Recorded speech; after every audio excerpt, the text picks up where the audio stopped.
Hi guys, I'm talking to you today about faith. This is a second reading from scripture on the weekend at Mass. Quite often I hear kids talk about, well, over this side there's science and reasoning and working things out and problematically understanding things, and then over here there's faith and religion, and it's illogical, it can be made up in your head. That's exactly what the Catholic Church would say is not faith. That is not what we think. Faith in itself is completely logical. Jesus is called the Logos. Faith is being sure of what we hope for. Think of our Pilgrims of Hope theme. We are sure of what we hope for, and we are certain of what we cannot see yet. When you go on an adventure, you can't be sure of what is going to eventuate, right? But you can be sure of what you're hoping for. And this is the same, like if you think to yourself, if you don't risk anything, nothing is gained. Let's compare that to people like Frodo Baggins and Bilbo Baggins. Let's compare that to Peter Parker, who's Spider-Man. Let's compare it to Luke Skywalker. Both Luke Skywalker and Peter Parker, they live a comfortable life.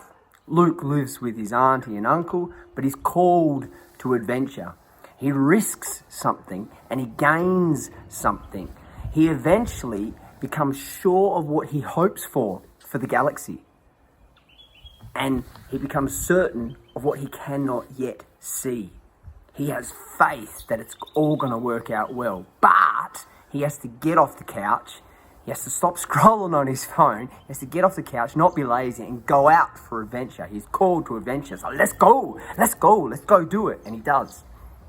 It's the same as a story about a guy called John Quincy Adams. John Quincy Adams becomes the 6th president of the United States. But listen to his story at the start. He follows his dad. The USA is pretty new. He follows his dad across the Atlantic. And the British don't like the Americans, right? And they cross the Atlantic to go to France to visit Benjamin Franklin and work in the offices over in France. And he's a 12-year-old boy. And they have to battle a British ship on the way there. Their mast collapses and falls. Eventually they get through in the night and they get past England and they get over to France and they're safe. While he's there as a 12-year-old, he sits in the offices with his dad and he learns how to speak French. Benjamin Franklin as well. Anyway, eventually 2 years later, this job opportunity comes up and his dad suggests his son, this young John Quincy Adams, as a 14-year-old, to be an interpreter for the Russians and the French.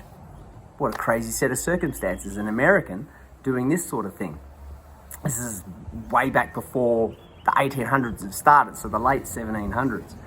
And he does this and he gains this experience on the edge of Russia, speaking French and Russian as an American boy. And he comes back and he becomes the 6th president of the United States. He goes on adventure. He has a surety of the hope he wishes for. And the same is with Abraham, Father Abraham. You remember the song, Father Abraham.